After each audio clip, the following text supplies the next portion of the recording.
Hello, I'm Ellen Sentier, and this, as usual, is Celtic Noir.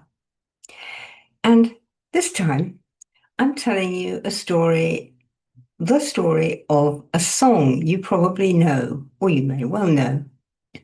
Thomas the Rhymer, it's called. It's an old song. And if you don't know it, do look it up and listen to it. It's a very lovely song.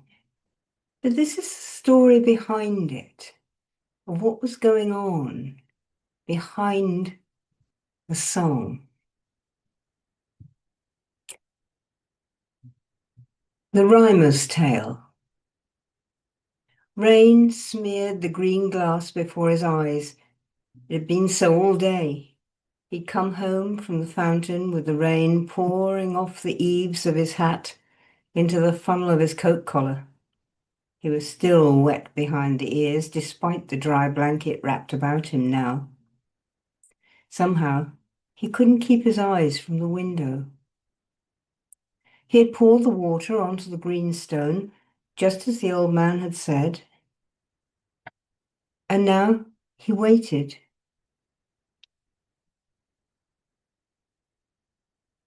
The horse was weary now, the spring gone out of the delicate hooves, and a day and a night in this lonely place had taken the heart right out of him.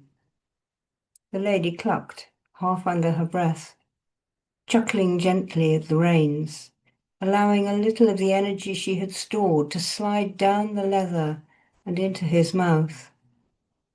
He tossed his head bravely, shaking the raindrops over her face. The cold water refreshed her as the mortal miles clip-clop gently on beneath her.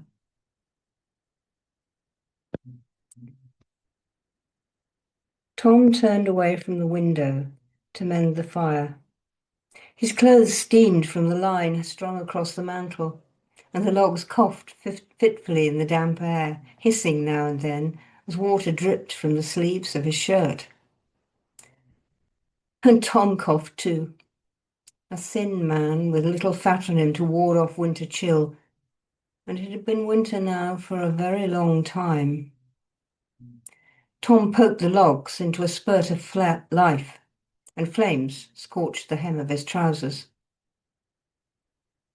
He hadn't been along that pathway since boyhood, but now the old man had died, and Tom's promise had been called up out of him again. He sat now watching the flames, and he saw the greenwood path before his eyes again, and felt the leather thongs bite into his shoulders as he had pulled the Rowan sled along the frozen ground. Big though he'd been in life, in death, the old one had been a very little weight, and Tom had pulled the sled easily enough. Got there, what had he actually seen? The fountain still rose up out of the green pool, icicles fringing its edges like a silver shawl, the battered metal cup still hanging from its chain. Nothing, it seemed, had changed.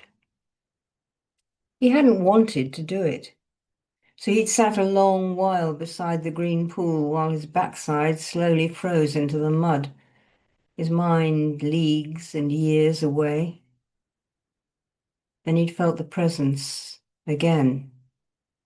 The eyes, like stars, had shone out at him through the leafless branches. And stuck fast in the frozen mud, Tom couldn't move, so he had waited, turning his head this way and that as he felt them draw nearer and nearer. The fur was warm when finally it touched him, the wolf's breath sweet as apples. Warm noses snuffled round his haunches, freeing him from the ice, and very, very slowly he stood upright. Bright, dark eyes regarded him, grey paws circled round him, white, steamy breast spun upwards, and the yellow teeth shone out from the red jaws. Tom stood transfixed. The old one lay lightly atop the roan sled, Three of the largest grey ones took hold of the leather thongs in their mouths and began to pull the sled deeper and deeper into the forest. The others had stood about Tom, holding him still, but he had no intention of moving. When the last sound of the rustling snow faded from his ears, the oldest grey one stood up, his paws on Tom's shoulders. The warm tongue rasped his cheeks, its tip stroked his eyelids, and from somewhere a voice came into his mind, silvery and singing. Wait yourself, mortal man. Through a year and a day, wait yourself and come not here again. Wait yourself until the birds call you, then come again and wash the stone for us. Wash the stone with the water of the fountain. And Tom found himself alone again, blinking into the last shreds of sunlight that had filtered through the branches. He shivered himself awake, rubbed his hands together, blowing on the fingers. And then he looked for the sled. Gone. It was gone. And looking down, he saw the snow all tracked about with wolf spoor. Beside his hand, a few strands of silver fur had caught on the last bramble thorns. The old voice seemed to whisper out of the tree branches. Don't you forget now, Tom. A year and a day 'twill be, and you be here again. Don't you forget now, Tom. He stood a while until the shadows darkened the path, and then walked slowly home. Nearer now, she thought to herself, clucking to the horse, nearer. It took all the energy she could store to make her way across this mortal land, but the horse would do it. He knew the way, had made the journey so many times before. Softly, he whickered to her as she stroked the wet silk of his mane. Tom's clothes steamed merrily now, and the fire sputtered its protest. It felt as if the mists of the forest were rising up in his own small cottage. He pushed the trousers to one side and pulled the kettle on its chain over the hottest part of the fire. He needed something to warm him from the inside. Then he turned back to the window while he waited for it to boil. Something white glimmered through the streams of rain pouring down his window pane.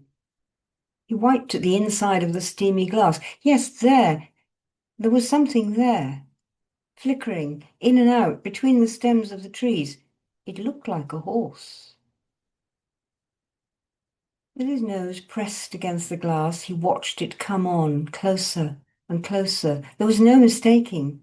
A white horse came out of the edge of the forest, a woman on his back, tall and straight, the rain seeming to slide off her silver cloak and her golden hair.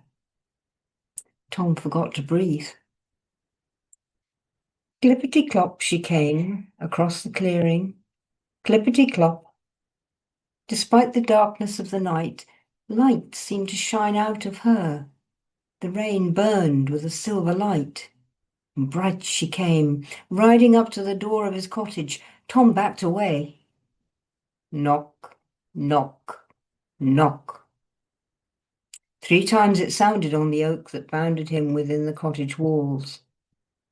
And again, knock, knock, knock. And 3 times more. The door creaked a little and swung open of its own accord, unable to resist. Tom shivered where he stood. She was the most beautiful thing he had ever seen. The lady stood in the doorway, rain streaming down her, the horse's muzzle on her shoulder. Tom reached into his brown curls but found no hat to doff. He pulled the blanket closer round his nakedness and bowed down on one knee. Come in, he whispered. Come in, out of the rain. He stumbled forward, tripping on the blanket, dropping it, standing there before her, as bare as a newborn babe. The horse followed her over the threshold, and not one drop of moisture came in with them. Both horse and lady were dry and fresh as a summer meadow. And the kettle began to whistle, and Tom to blush, and the lady to laugh gently as she touched his arm. "Ah, 'tis goodly to see a man again," she said. Her dark eyes ran up and down the length of him. It felt like butterfly wings touching his flesh. She drew him to his own hearthside and sat watching while he brewed the tisane. He sat at her feet the night long as they sipped the warm honey water. Drip, drip, drip. He could hear it now. There were spaces between the dripping of the water. Sunlight glimmered wetly through the green glass. The fire embers hid themselves in the soft grey ash, soft and grey as wolf fur. He sat up straighter and turned to her. Her dark eyes shone down at him. "Come and go," she whispered softly. "Come along with me, Thomas." And her breath was sweet as she licked the night sleep from out of his eyes. Tom struggled into his dry clothes, stiff now, dried hard in the heat of the fire. The trousers scraped his legs as he pulled them on. Boots, hat, and cloak. He followed her out the door of the cottage, and his hands nearly met as he slipped them round her waist to lift her to the horse's back. She reached down a hand to help him mount behind her, then turned the milk-white steed to face again into the forest. Tom never did look back. They rode on and on through the darkling trees, the wet dripping but never touching them, the red mud never spattering the white hide. And the sun set and rose and set again around them before they cleared the further edge of the forest. In the last light of day, they came out from under the canopy of branches into a land Tom could never have imagined.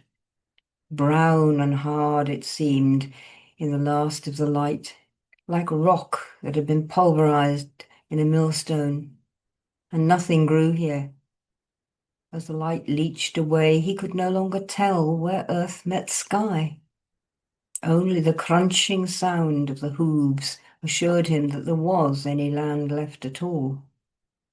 He could feel the lady pressed against his body, but nothing else could he see. They rode and rode and rode. Tom had no way of knowing time. His mouth burned and his heart ached. The horse's breath rasped in time with the rustle of the sand about his feet.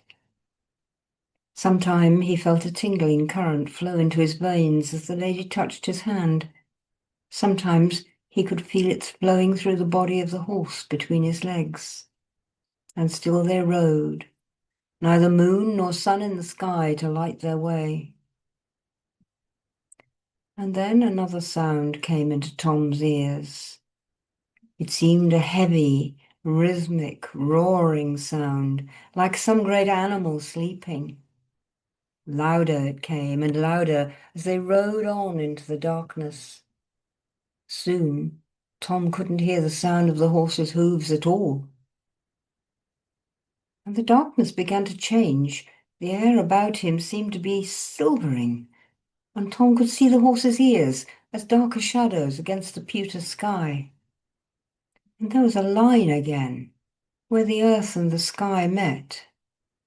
But there was something else, too. Some part of the land between him and the horizon seemed to move, flickering, shimmering. As the light grew, Tom saw the skin of the world heave and ripple, like the skin of some animal when a fly lights on it. Tom sucked in his breath. The roaring sound pulsed in time with the ripples. "'Tis the sea, Tom," the lady said. "Water, salt water. and it goes as far as the eye can see. It goes on forever, he breathed. Nay, Tom, but it goes a long, long way. And as she spoke, the moon rose out of the sea and shone its silvery pathway to their feet. And she pointed down at the pathway of light that flattened out the waves. It led from the shore at their feet to the horizon. Does ye see yon bonny, bonny road? Aye, that's the road that leads across the burning brine. Tom nodded his head. And that is the road to fair Elfland, that you and I this night mun go. And she clucked to the horse again and shook the reins gently. Tom watched, unbelieving, as the horse set one delicate hoof after the other on the shining path, and the light held them. They did not sink into the foamy brine. The light flattened the path before them, and they rode along it, easier now than all the days and nights in the desert waste. Tom's body swung softly to the easy rhythm of the horse's steps, and his mind dreamed, hanging there in the crystal light, walking on water in the brilliant shadows of the full moon. The journey seemed one long, endless night. In his heart, he knew where she was taking him. Hadn't the old man told him often enough? Had he ever truly believed? The old man had conjured up the firelight, flickering flames, and the hissing apple wood, the scent of mugwort and lavender thrown onto the glowing embers. A cup of hot honey water warmed Tom's fingers as the old man's voice, clear and melodious like a great bell, brushed softly with a feather stick. And the rhythm of that voice had swung Tom along as the stepping of the horse did now. After the rains come, the old man would say, that's when it'll be. And thou'll go out within darkness before the first star. You'll walk the forest path until it comes to the fountain. He nodded. And then know's the cup. Taken, Tom lad, taken and pour the water on the green stone. There'll be great adventures for 'ee. Aye, there will. And he would chuckle as he fell asleep. Tom had no memory now of how first he'd come to the cottage in the forest. One night, then, when he was just a lad, the old one told the tale of how the sorrowing woman had come with the baby Thomas, snug in her arms, and left him there on the step. Tom was happy there in the cottage, in the clearing, in the forest. The animals knew him, would come to him, whiffle on his fingers. The trees knew him, would move a branch aside for him as he passed, and willingly drop dry hanging wood when he asked for it. And the bees knew him, made honey in the hollow tree, and let him take his share. Foxes would leave a rabbit on the doorstep now and then, and the herbs grew for him in profusion. For the old man had given him books and cooking, geometry and weaving, had shown Tom how to help the garden grow itself. And he had told him the stories as they sat there in the firelight of a winter's eve, or in the bat-haunted warmth of a summer under the trees. Tales of how the land lived, of how the fey folk, of the selkies of the sea, and of the Seelie court. Tom had loved those tales. They filled his mind with folk dressed in silk and spider weavings, riding milk-white horses, with the dark light shining out behind their eyes. When I pass over, the old man had said one night, when I'm gone and there's naught but the husk of me left, then it's the winter will come. 'Twill come and all before that, even as I sink, and thee must bear it for me. Thee must take me outside, he'd said. Build a sled of rowan wood, and cross the staves with hazel sticks, and bind the wolfskin from my bed across the moor. He'd been pottering about as he talked, putting up the honeycombs to drain in the earthenware bowls. But Tom had felt a chill cross over his heart. "You'll have to tie me on so I'll not slip, but I won't be no weight for 'ee to pull, and the snow will be down, help 'ee slide the sled." He turned then to look at Tom's frame. "But you'll do it, won't you, lad?" Tom had nodded, his throat too full to answer, and the old man had tapped him lightly on the shoulder. "Ah, I know we'll do it." Sat by the fire together around the longest night, he told Tom of the wolves. "'Twon't be this year, no, but I'm thinking it may well be next. I can feel them calling to me now. Stronger it gets as the light shrinks. They call me in my bones, lad. My time is nearly done, and soon it will be for you to carry on. And the wolves will come. And don't ye be afraid of them, lad." He saw Tom's fearful eyes. "They won't harm me. They do come for me, and you must let them take me. You'll go back home then, keep my fire burning for a year through the darkest winter." Tom wondered about the winter. They had winter every year. Snow bright with robins, icicles making music as they hung from the tree, frost stars on the window. He loved the winter. But how the old man spoke of it now sounded dark, and the words themselves carried a cold that pierced his bones.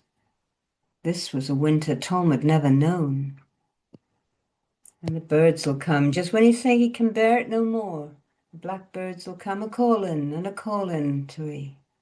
Hearken good, lad, for that'll be the day." And so it had been. They had sat together by the embers of the fire, and the old one had sung at first, gentle, silvery words that Tom had never heard before.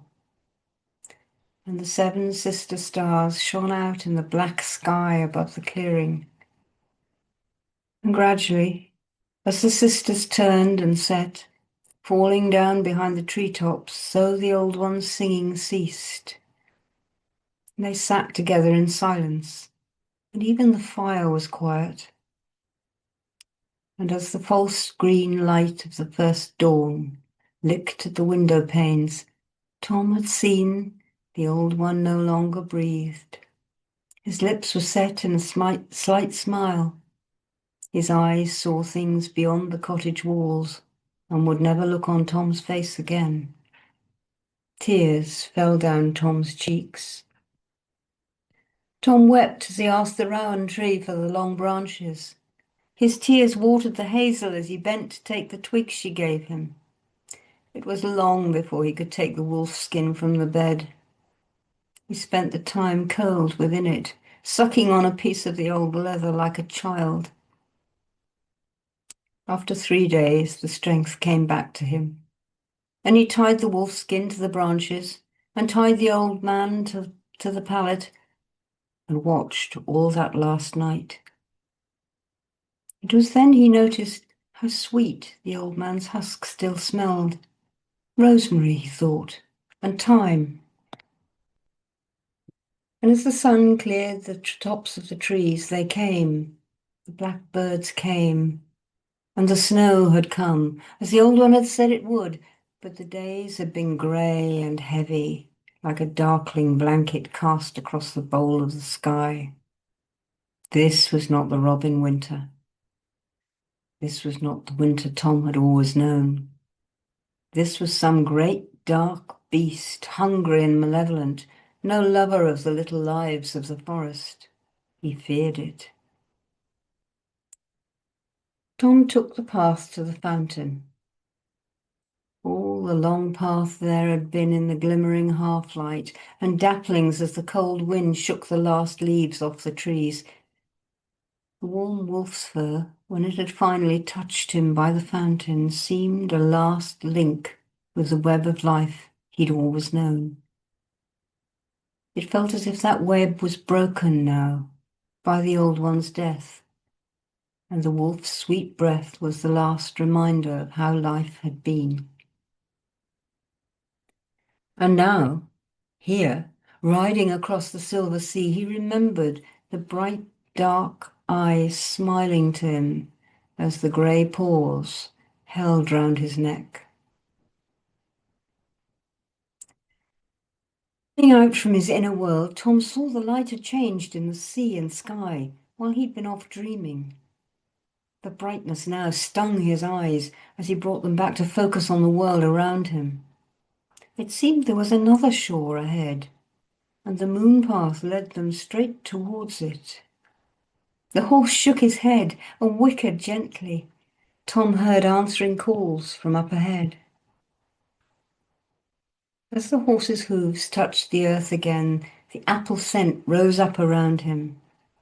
Now he could see the blossom blushing on the trees, and he could see the rosy cheeks of apples too. Peeking out, behind the green leaves, the trees carried all the seasons at once. The sun was low, and the warm land smelled of spring. He took a breath. He wondered when he had last breathed. Flexing his muscles, it seemed as if a film of ice cracked off, so the sun was able to reach him again. A host of people came towards them now, and Tom was lifted down from the horse's back, many hands supporting him, his feet unsteady, not remembering what they had to do. He stumbled, pitched forward into the ground, and came up with a handful of earth. Laughing, they took his hands and rubbed them on his cheeks. "Now you are blooded to our land," they sighed. The lady kissed the horse's nose before he was led away. She turned to Tom, taking his hand, and led him across the sward to the cave mouth. Such a cave mouth! Tom saw it clear now she had hold of him again. The cottage and the clearing both, they would be lost within. You could put a dozen cottages inside and still lose them. Icicles stood up out of the ground and hung down from the roof, coiled and curled into fantastical shapes, dragons and unicorns, griffins and cats, all manner of beasts and flying creatures he had no name for at all.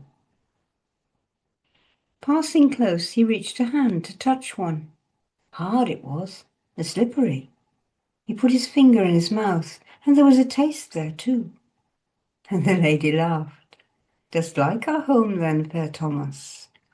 He nodded. "Pick me an apple then, my Thomas," she said. He reached up to the nearest tree, and the apple came easy to his hand.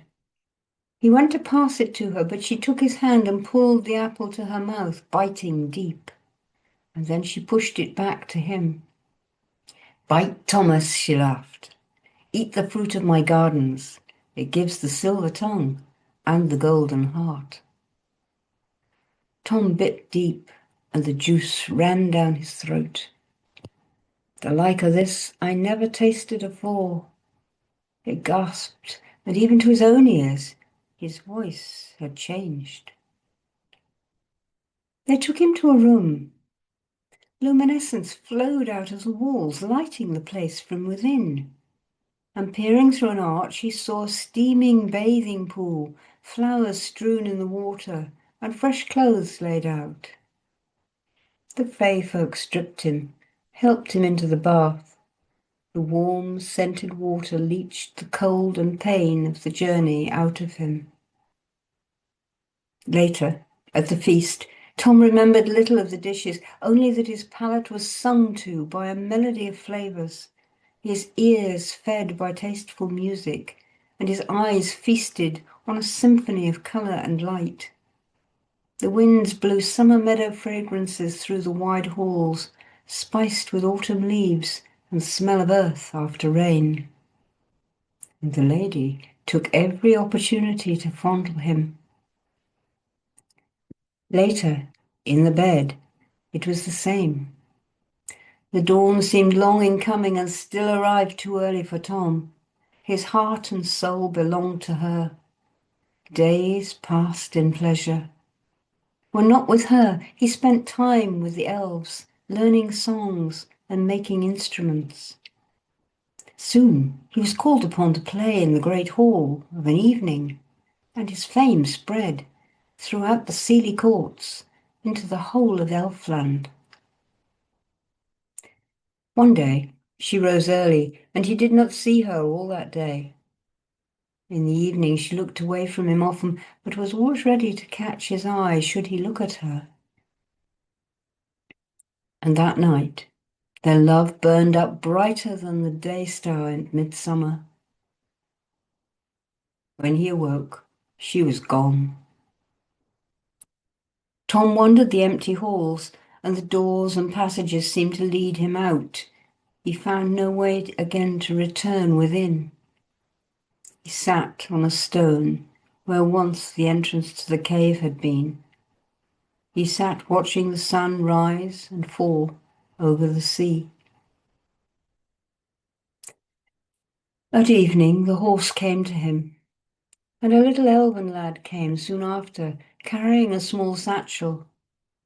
The horse was bridled and saddled for a journey, and the elven lad tightened the girths and handed the satchel to Tom. "You must return to the land of men now. You've done the work for us. The lady is abed now with a child. Thee must go home." Tom turned about. Only stark, bare cliff confronted him, no entry now into the Seelie court. He stood, totally bereft. "Come now, Tom," the lad said. "The old one told thee what was needed. He told thee how thee was born. Did you think 'twould be any different for 'ee now?" "I never did think." Tom stumbled over the words. "I never did believe. In truth, I only wanted to believe there is no pain, there is no loss." "'Tis so for her too, Tom. The lady grieves for 'ee too. But think 'ee now, tha's something to look forward to. For her, 'tis only something more to lose again. She loses thee now, and later on she loses the babe as well." Tom stood aghast. He had forgotten.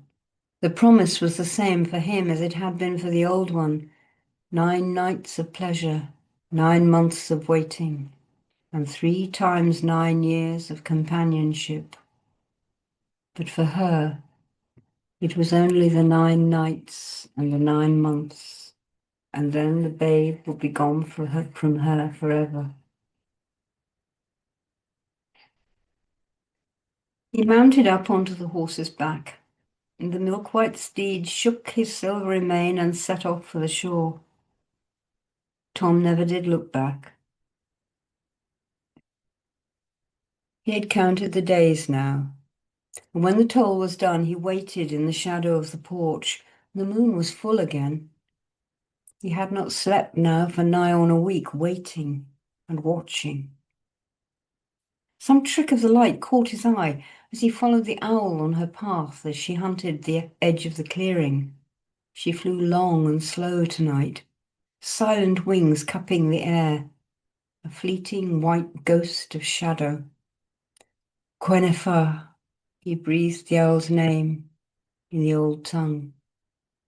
She called, a wild, shrieking cry, like an infant who leaves the safety of her mother's arms for the loneliness of cold stone. Tom shook his head, the cry ringing in his ears and driving dreams away, and looking down, he saw the white-clad bundle by the doorpost. Crying out, calling to her, he stumbled through the door, and in the gloaming at the edge of the forest he thought he saw the flick of a silver tail, thought he heard the rhythm of hooves on the forest path. The low branch caught him round the waist, bringing him down, and as he fell, his eye lighted on the delicate hoof-print, fading now out of the bright springy turf. Slowly he made his way back to the cottage, to the whimpering bundle laid on his stone step. He picked the babe up. The eyes opened, seeming like dark forest pools, and he lost himself in their depth. A miniature hand grasped his finger and pulled it into the tiny mouth, sucked hard. Smiling, Tom took the lad inside. Over the following winter, he made the first harp, small enough for the tiny fingers to begin their learning, and every night he sang the songs of Elvenhome to the little one in the cradle. And every morning he sang the new songs of earth and sky, of beast and bird, of plant and rock.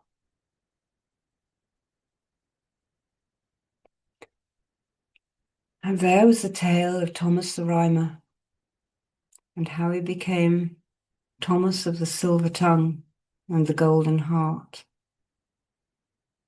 and his journey with the Queen of Fair Elf Land, and his task. And that's it for this week, my dears. So I shall leave you now and see you on the other side.